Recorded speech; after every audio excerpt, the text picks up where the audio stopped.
Good morning and warm welcome to all the participants. Again, this is going to be the second session. We have three sessions in total today. Uh, First one was over just before few minutes, and this is the second session. We have the immense pleasure of having Dr. Abdul Rauf Malik with us. Sir is Assistant Professor, Division of Fruit Sciences, Coast Kashmir.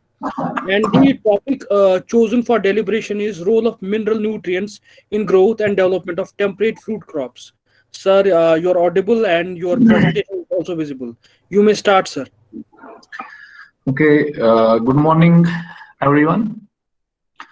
Uh, I'm Dr. Abdul Rauf Malik, working on temperate fruit crops at Squash Kashmir. The topic is something very basic, which most of us might be knowing about. And as we know that mineral nutrients are the elements which are acquired primarily in the form of inorganic ions from the soil, which continually cycle through all the organisms and enter the biosphere predominantly through the root system of the plants. So we can say that these plants do act as miners of the earth's crust. And how these plants obtain and use the mineral nutrients, we call it mineral nutrition. And let me tell you here that the quality fruit production and yield are highly dependent upon the availability of nutrients for the plants, how much nutrients are available there, which nutrients are available, and their interaction. The study of plant nutrition has shown that specific mineral elements are essential for plant life, which are classified as macronutrients and micronutrients. And usually we measure macronutrients in percentage, while as micronutrients are usually measured in ppm. And as we know that there are the macronutrients are further divided into primary nutrients and secondary nutrients, whereas there are some elements which are known as beneficial elements. These beneficial elements are usually required by some plants or under specific conditions. And the critical range of nutrient concentration are commonly reported in fruit crops, and nutrients have been made available to the plants in the form of chemical fertilizers and organic fertilizers. The temperate fruit crops, when we talk of temperate fruit crops like apple, pear, peach, plum, or any other fruit crop which is growing in temperate areas, they enter a period of dormancy during the winter. And then they start their growth in the month of March or April, which we call spring, and they pass through different growth stages, the developmental stage. For example, it starts with the bursting of, in some plants, with the bursting of vegetative buds or the mixed buds, which come into flowering, and then the flowering process, then the fruit setting process, and then the fruit development and other processes, then harvesting, then post-harvesting, and then again into the dormancy. And these nutrients for our temperate fruit crops, the temperate fruit crops further go the developmental change, like they develop the flower clusters for next year during the same period also. What I mean to say here is that the plant continues the development of its current season. For example, the development of fruits, the fruit setting, then we harvest the fruits, but simultaneously it keeps on developing the new, new spurs or the new growth or the new, flowers within it, which will new growth within it, which will flower during the next season. So there are many critical stages of temperate fruit crops where the nutrients have a great role to play. And if there is a small deficiency of nutrients during those stages, it not only affects the growth, development, or the production of the current season, but affects the production of the next season also. And if we talk of apple, if the apple gets deficiency of some kind of nutrients, it stops the formation of flower buds and enters into a phase of alternate bearing. Next year, it will not produce fruits, and then that alternate bearing continues throughout the life cycle of the plant. So that's why mineral nutrition has to be very important and taken care of every year.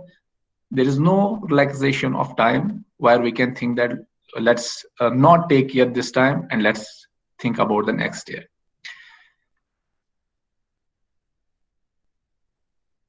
Why mineral nutrition? Mineral nutrition is an important tool to enhance yield and quality of temperate fruit crops. Nutrients play an important role in growth and development of temperate fruit crops due to their essentiality in plant metabolism and adverse effects that manifest in deficiency of these mineral nutrients. Nutrients are important elements in completing the life cycle of plant. Temperate fruit crops require mineral elements for proper growth, development, and bearing. And availability of mineral nutrients, besides improving the growth and development of tree, also influences the color, size, appearance, storage, potential, organoleptic properties. The color of temperate fruit crops has one of the most important quality parameters, particularly when I talk of apple. The most important quality parameter is color. And this color is greatly affected by many nutrient and their availability within the soil. So if there is deficiency of any kind of nutrients, the quality gets deteriorated to a great extent. And with the coming of high density plantation in apple as well as in pear, we have to give the highest attention to this mineral nutrition. We are rejuvenating the old orchards into the new ones through different techniques that also requires to take care of the nutrition.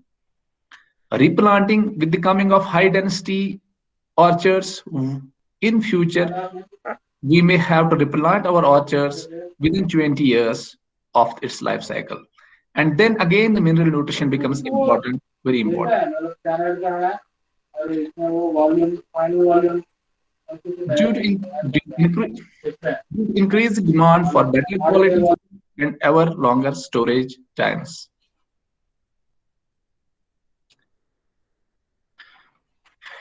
Here is the role of nitrogen, phosphorus, potassium in plant growth and development.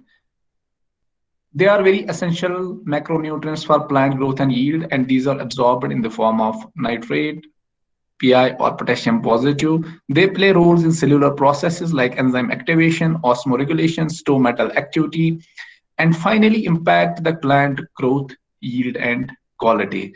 They are a part of nucleotides, amino acids, phospholipids, chlorophyll, and they are greatly affected. Their absorption is greatly affected by the soil pH. There is a particular range of pH where these nutrients are available. For example, the micronutrients are usually available at a lower pH, while as macronutrients, for example, phosphorus is available at a pH of 6 to 7, and so the pH becomes very important here. As I already said that temperate fruit crops pass through different growth stages. After dormancy, there is bud burst, then there is pink bud stage, then there is flowering, then there is fruit set, and then there are other stages for growth and development of the fruit. During all these stages, the nutrients become very important, and at particular stages, some of the nutrients becomes very important. For example, nitrogen, potassium, and magnesium is very important at bud burst because it promotes the strong early growth of the new plant tissues and maximizes the tree productivity. The phosphorus helps in root development and flower cluster formation. Calcium boosts the root, leaf growth, and higher yields. Boron maximizes the pollination and strong flower development. Manganese to maximize the tissue growth, and zinc to optimize the bud burst and early leaf development. If any of the nutrients at this stage, at the time of bud burst, is deficient, this is going to affect the whole of the plant processes. For example, if there is boron deficiency within the fruit, there will be lesser fruit set. So we cannot correct this deficiency during the season than later on. So it becomes very important to have a balanced fertilizer application during the previous year also, keeping in view the importance of nutrients at particular stage. Then fruit fill or maturity, nitrogen in reduced amounts to maintain the fruit fill and high sugars. Potassium maximizes the fruit weight, TSS level is in fruit, and minimizes the disorders like sun scald, but at the levels that don't compete with the calcium. Calcium maintains good fruit firmness and storage quality. Manganese alongside phosphorus will promote fruit coloration. At the time of fruit set, one of the most important nutrients is again boron, calcium, potassium, nitrogen, phosphorus. Boron will improve us the fruit set through by helping more of the pollination. This will help us in pollen tube growth and pollination, and at the same time having a better fruit set. Then post-harvest conditions, also nitrogen, potassium, and other nutrients become very useful. As I said earlier, that the deficiency of any nutrient at any stage of a plant cannot be corrected later on. This will greatly affect the current season production. So that's why we need to have good reserves of these nutrients at the time of harvesting or after the harvesting.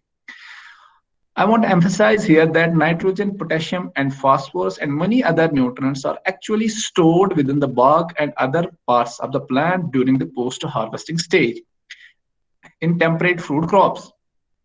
And during dormancy, it remains there. When the plant starts its growth in the next season, these nutrients get remobilized and the plant and provides the nutrients in sufficient quantities for bud burst, the pollination, and other things which will happen in the fruit.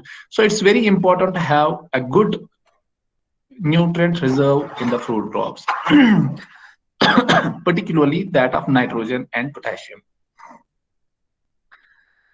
Here is the role of nitrogen. Nitrogen is a primary nutrient playing a vital role in fruit production and plant growth and development. It's important in photosynthesis, chlorophyll development. This is an important component of vitamins, amino acids, energy systems, and is necessary for chlorophyll synthesis. Lack of N and chlorophyll means that the plant will not utilize sunlight as an energy source to carry on essential functions such as nutrient uptake.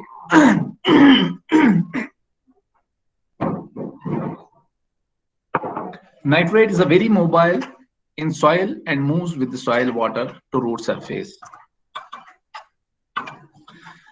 Now, nitrogen, what happens with the nitrogen in temperate fruit crops is, as I already said, that most of the nutrients are stored during the winter or the dormancy. Here, the nitrogen content during the life cycle of a plant in leaves goes on increasing from the March up to the December, decreasing, sorry, it decreases during the season. At the early stages of the growth, there will be found that the leaves will be having higher nitrogen content. While as in fruits, it keeps on increasing. In leaves, it keeps on decreasing throughout the season. So this nitrogen comes from the reserve sources of the plant. In March or in April, when the growth starts in temperate fruit crops, the nitrogen comes from the reserve source of the plant, which has already been stored during the post-harvesting period. As I already said, it's remobilized during the next season. Here are the deficiency symptoms of nitrogen: the yellowing of leaves, stunted growth, poor flowering, smaller fruits, and shoot growth is usually poor.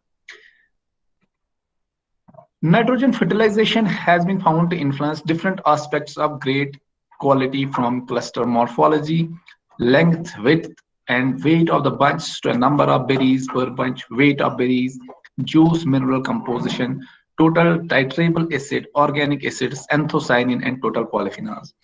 Optimum N availability at the end of winter dormancy allows a prompt leaf development that provides assimilates for new fruit and shoot growth. Shafi. Early N deficiency may reduce leaf area with ensuing negative effect on fruit yield and quality. If nitrogen deficiency persists during the season, fruits may remain small in size and return poor flavor. In case of apple, nitrogen applied late in the season, immediately before harvest, is not partitioned to the fruits but is stored and then remobilized in the following spring during flower development, as I have already explained this thing in my previous slides. Potassium is also one of the important nutrients for fruit crops. For apple in particular, this is very important for color development and TSS development. It increases the resistance of disease and low temperature. It involved in the movement of nutrients through plants. It increases the plant vigor. It's essential in sugar and starch formation. It's known as a quality nutrient and promotes healthy root system. It helps in the development of strong and healthy root system and also helps us in the transportation of water, nutrients, and sugars in the plants. Again, I would like to say here that potassium again keeps on decreasing throughout the growing season of in leaves of a fruit crop in temperate conditions, while as in fruits it goes on increasing throughout the season.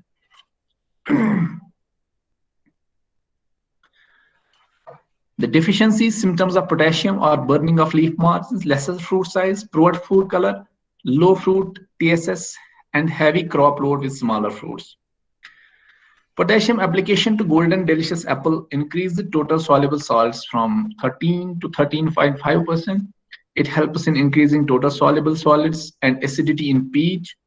The investigation carried out by Sain and Chauhan showed that application of potassium increases the TSS acid ratio in pomegranate fruits. It increases the total soluble solids and acidity in peach fruits. Combined application of N and K improves the fruit weight and yield, and it increases the plant flower, the uptake of all nutrients like calcium and boron. In case of our temperate fruit crops, there is sufficient availability of calcium in the soil, but you will find that many times there will be deficiency of calcium, and one of the reasons may also be the deficiency of potassium. So we have to have a sufficient quantity of potassium in the plant so that there is a proper uptake of calcium and boron. So that some of the very important physiological disorders like fruit cracking and bitter pit is prevented in apple. Phosphorus is required for overall growth and development of fruit crops. It helps in the root formation. It promotes flowering and seed production. It aids in the fruit set and fruit development. It improves the fruit bud development. It is a key component of amino acids, proteins, nucleic acids. It helps in photosynthesis and respiration. It's important in cell division and development of new tissues. It improves the fruit quality and provides resistance to the plant tissues. The deficiency symptoms include the purple coloration of leaves, poor fruit, root growth and stunted growth, reduced leaf size, shoot growth, reduced fruit size and lesser fruit color, delayed fruit maturity, poor fruit set, reduced flowering and seed formation, low temperature and breakdown formation of spongy tissue in apples and pears.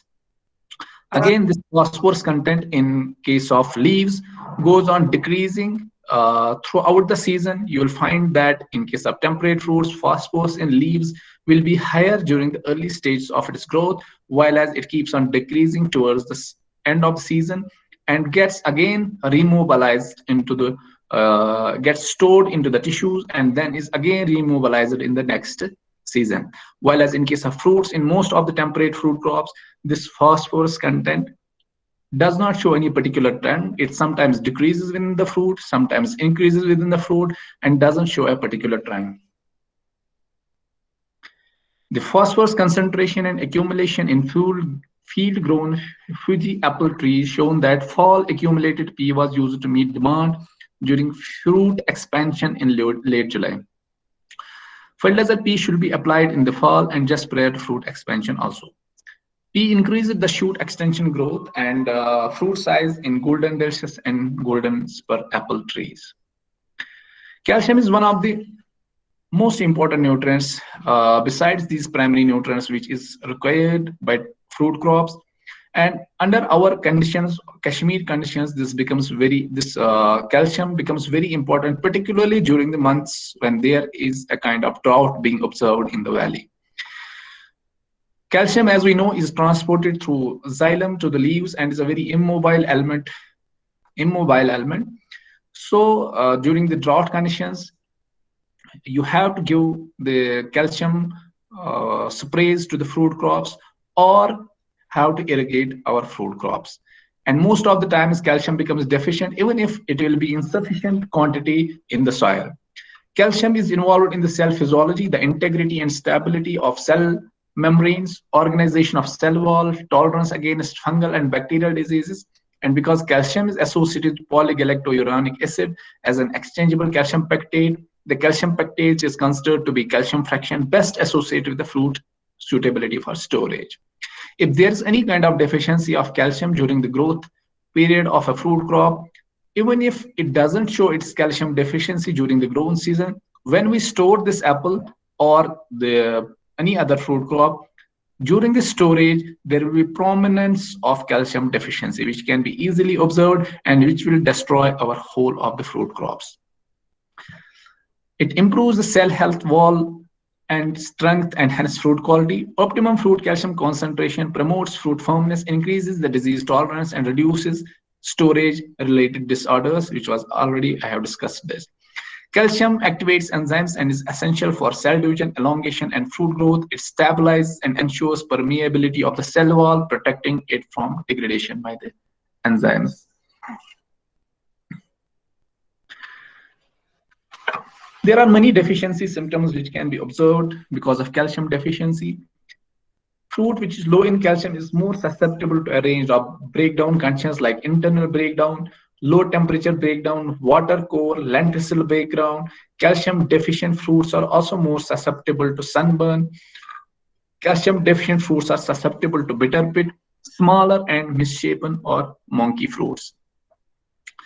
Most of the times you will see in temperate fruit crops, these bitter pit conditions and lenticel breakdown are more common during the drought conditions. Several fruit disorders have been associated with calcium deficiencies, including bitter pit in apples, cork spot in pears, and firmness and cracking in cherries.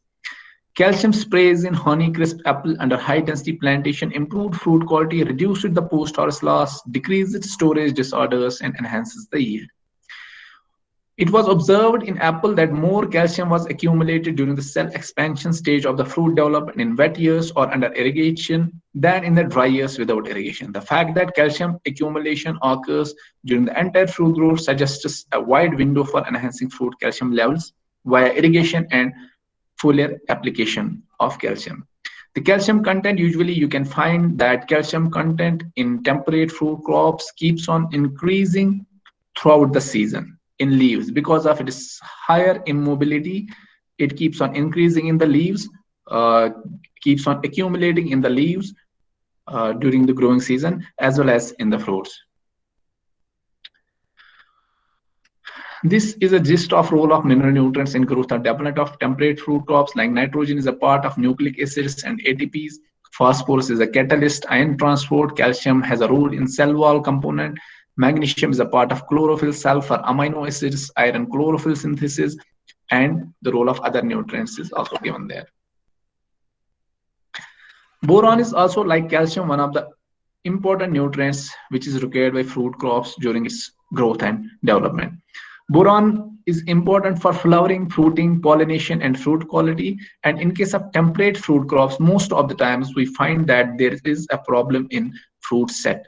Fruit set in temperate fruit crops has never been satisfactory and is never satisfactory. And if we want to have a satisfactory fruit set in temperate fruit crops, there comes the role of boron. We have to apply boron in sufficient quantities, particularly during the flowering period. The boron and calcium are also, they help each other in transport also. So the deficiency of one nutrient can cause a deficiency of other nutrient also.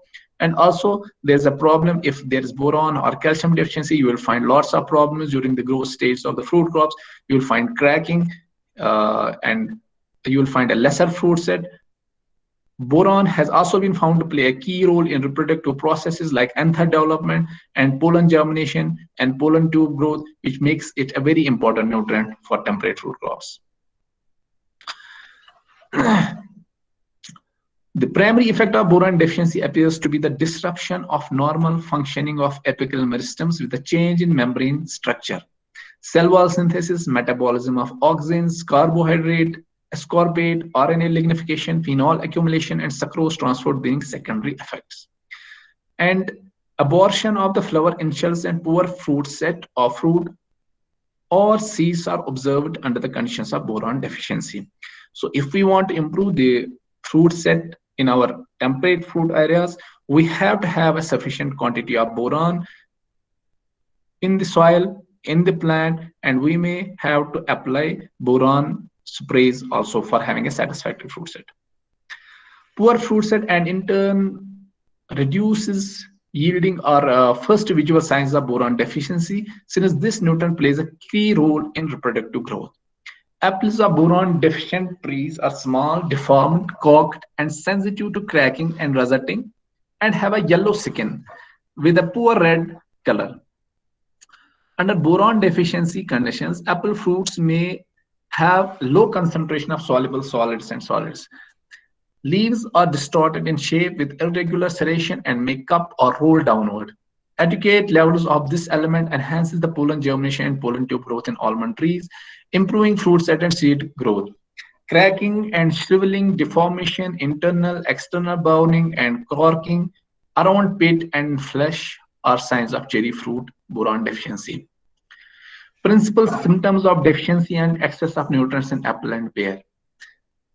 Nitrogen deficiency causes low size and high firmness in case of fruits with a lack of flavor, while as if it is found in excess conditions, you will find the fruit will mature late. There will be more disorders like cork spot, pre and post harvest decay will be more found in case of apple and pear fruits.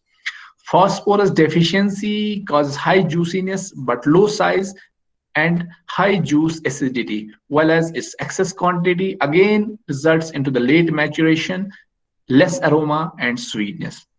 Potassium deficiency causes low size in case of apple and pear, while as excess causes low storage, suitability, and cork spot.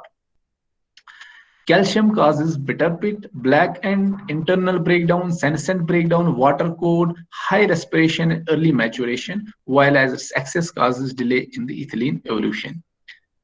Zinc causes low size, deformed fruits, sour early ripening fruits, while as boron has a low size, deformation, cracking, corking, pitting, and black end, while as it has higher contents in the fruits, results into the low maturation and early storage stability.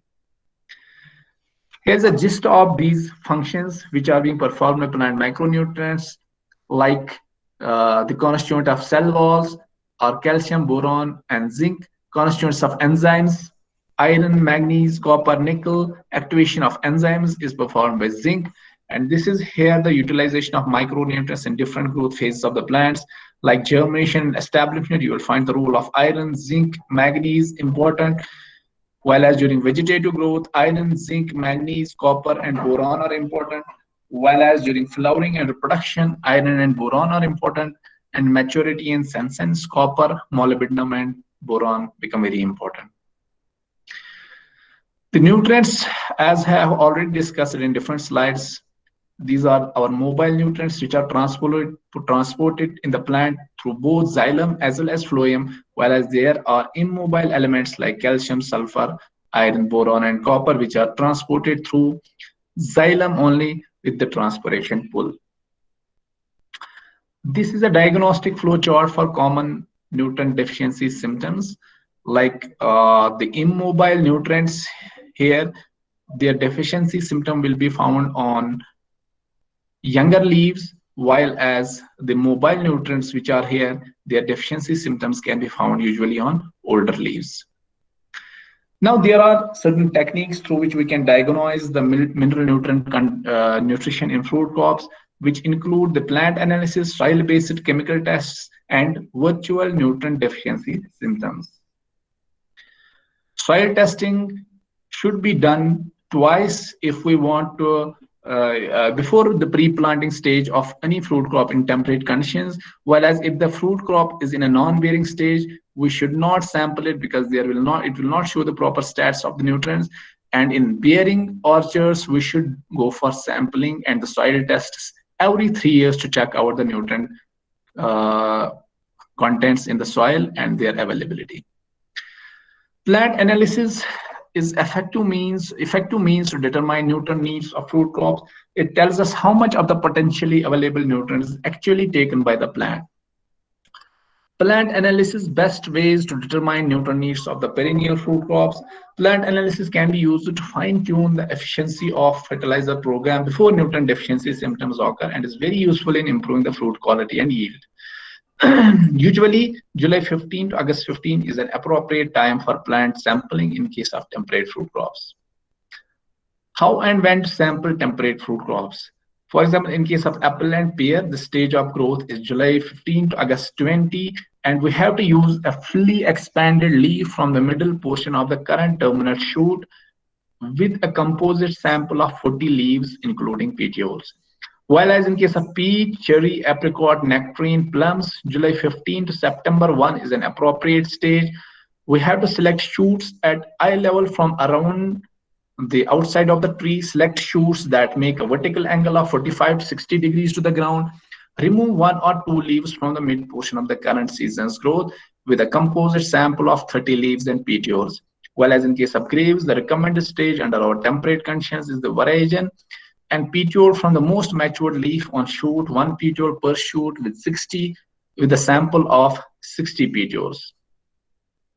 In case of strawberries, mid-August is the appropriate stage with mature leaves from the new growth at flowering. A composite sample of 20 leaves should be taken. Methods for diagnosis using leaf tissue and include the critical value approach. We have to have whether the nutrients are sufficient or in the deficient rate. For that matter, the critical values are developed, the sufficiency rate approach, and the diagnosis and recommendation of integrated systems. This method has been recommended for fruit crops and has been used in most of the fruit crops till date. The DRIS and recommendation, diagnosis and recommendation of integrated systems, firstly developed and proposed by Vuefeldt in 1973 for rubber trees. For interpretation of the tissue analysis, DRIS uses nutrient ratios instead of absolute or individual nutrient concentrations, which are being used in case of soil sampling or in case of leaf sampling. The establishment of standard norms is the first step for implementing DRIS. Many fruit crops, there are many temperate fruit crops where the DRIS norms have been developed, like apple, peach, cherry, grapes, banana, and other fruit crops. These DRIS norms have already been developed. However, under conditions, there are certain fruit crops where the DRIS norms are yet to be developed. Role of sensors in fruit nutrient diagnosis. As we know that precision agriculture is achieved through the optimization of farming practices for higher yields with reduced cost of production. It, however, requires the efficient supply of water and nutrients where the use of sensors has an important role to play. It monitors the plant nutrients, the soil properties, as well as the yield. The development of methods based on sensors, for example, optical and electrochemical, including those based on use of vibrational spectroscopy, becomes very attractive in precision agriculture. Sensing nutrients in plant is a part of vital importance, not only to produce high quality fruits, but also to better monitor nutrients for sustainable production.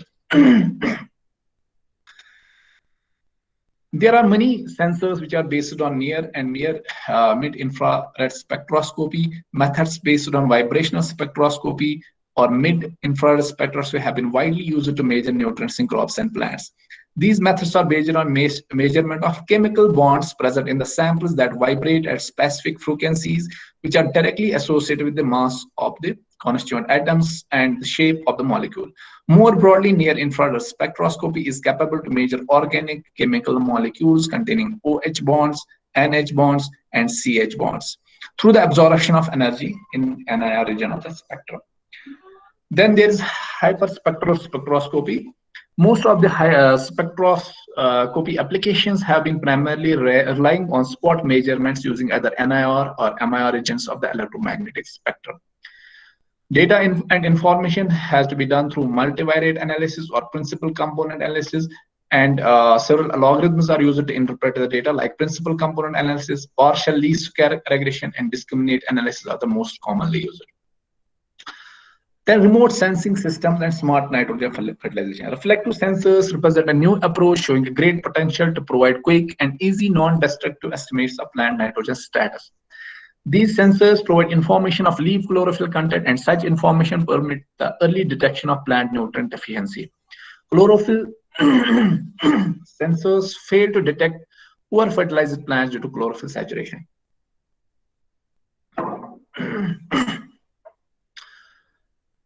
In this category, the effective and easy to measure tumble green seeker is the most used. It's equipped with an active sensor and emits its own light to measure canopy reflectance corresponding to the red and near infrared. Green seeker measures the normalized difference vegetative index, which can also tell us of the stats of the plant, whether it is in stress or not in the stress during the growing conditions. NDVI values indicate an uptake, plant health, and yield prediction, and correlates positively with the intercepted photosynthetically active radiation, and also correlates well with the N content. These are different methods for plant nitrogen sensing which can be used.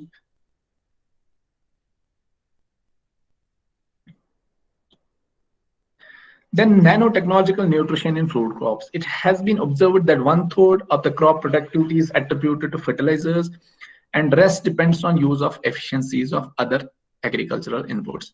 Nonetheless, the nutrient use efficiencies of conventional fertilizers hardly exceeds 30 to 40%. For example, the nutrient use efficiency of conventional fertilizers such as for nitrogen is 30 to 45%, phosphorus is 18 to 20%, potassium is 35 to 40%, remained constant for past several decades. Therefore, in order to alleviate the macro and micronutrient deficiencies through enhanced nutrient use efficiency and to overcome the chronic problem of eutrophication, nanofertilizers can be best alternative. By forming of nanoparticles, fertilizer is prevented from decomposing and volatilizing, and wasting manure is reduced. Plants carry nanoparticles to all plant particles through pores on the leaves and root epidermis. When applied to plants as spray, nanoparticles enter into fruits and vegetables, thereby increasing their nutritional quality. Its significance lies in that the particle size of nanoparticles, nanofertilizers are smaller than plant pores, but have a large surface area. These properties can increase the penetration of nanofertilizers from the surface to the plants, as well as the intake and utilization of efficiency of the nutrients.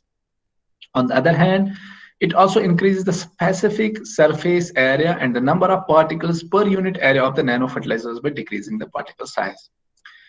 Nanofertilizers transmit plant nutrients to the plant in one of the three ways. Like the nutrient can be encapsulated in nanomaterials such as the nanotubes or nanoparticles, coated with thin protective polyfilm and transported to the plant in nanoscale sized particles or emulsions.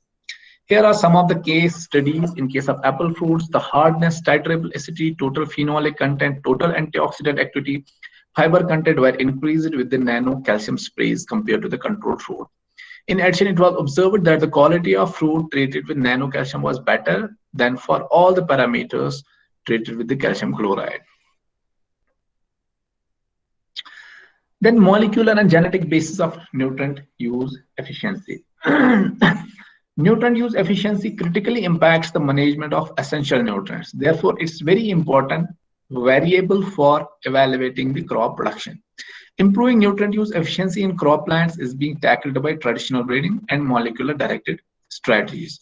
Therefore, the development of tools such as plant transgenesis, genome editing, sophisticated phenotyping equipment and software, and the development of genome-wide association mapping, and the generation of high-quality knowledge in numerous fields as well are providing the basis to design more effective and efficient directed breeding programs. High-throughput profiling methods have been used to unveil and analyze global changes in gene expression, global expression data has revealed that there is a coordinated induction and suppression of responsive genes in roots and shoots during either starvation and resupply of nutrients, and the existence of specific set of genes involved in either local or synthetic transcriptional responses. And nutrinomics is an omics approach for studying molecular links for improvement of the plant nutrient efficiency. Here, what we need to do is to identify and select the specific traits that are directly related to the specific nutrient efficiency. And it can be used for more efficient screening in controlled environments, or tagged with molecular markers and improved through molecular assisted selection or gene transformation.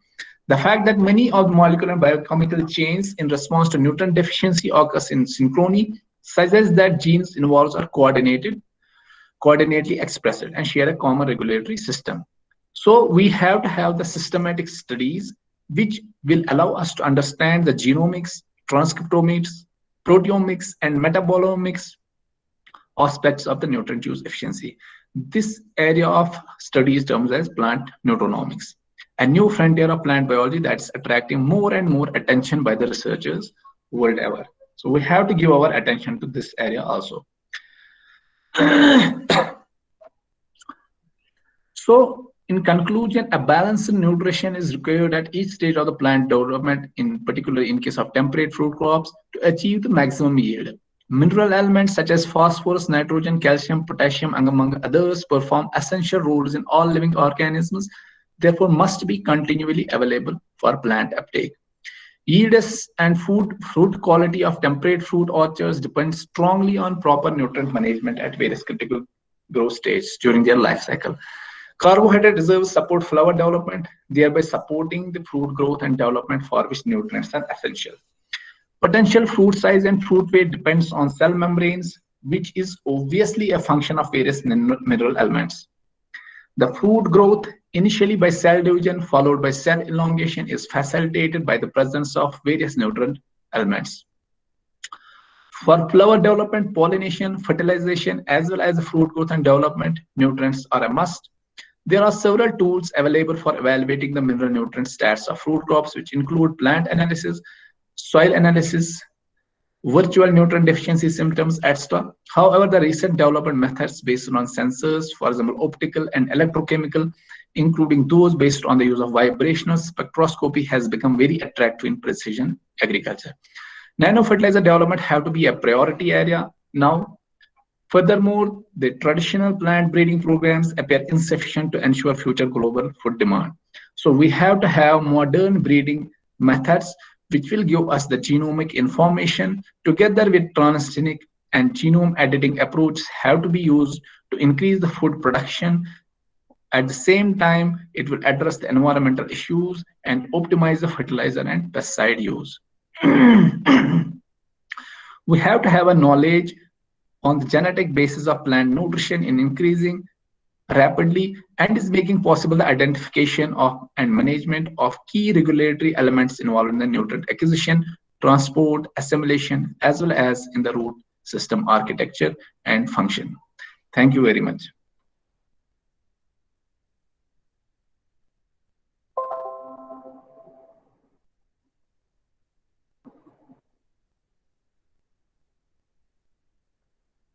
Thank you very much, sir, for being with us. Now, if there are a few questions, please ask.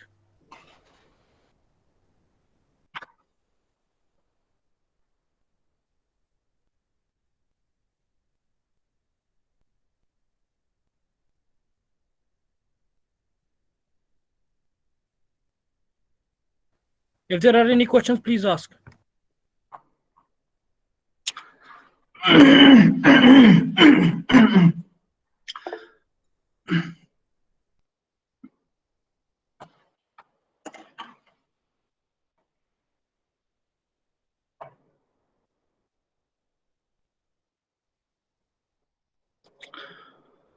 Mr. Majid, I think we should end it here because there are no further questions. And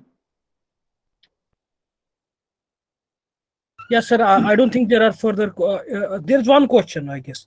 Is it possible to grow temperate fruit crops in tropical zones with proper nutrient management? Temperate fruit crops, besides having proper nutrient, needing proper nutrient management, it also requires the chilling hours during its winter months. No, we need to have a lower temperature during the winter months so that its chilling requirement is fulfilled. There are certain varieties of crops like apple.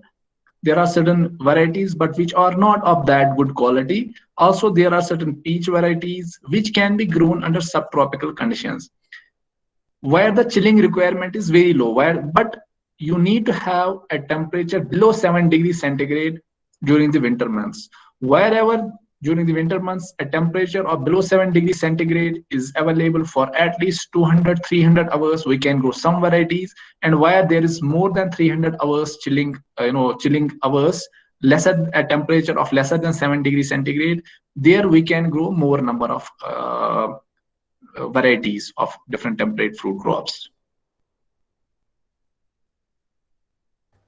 Thank you very much, sir, for this wonderful presentation and an interaction at the end. It is always a pleasure to have you here with us, sir. Thank you.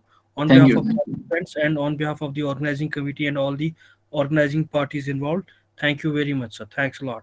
Okay, thank you. Thank you very much. Participants can join back at 2:30 for the next session. Thank you.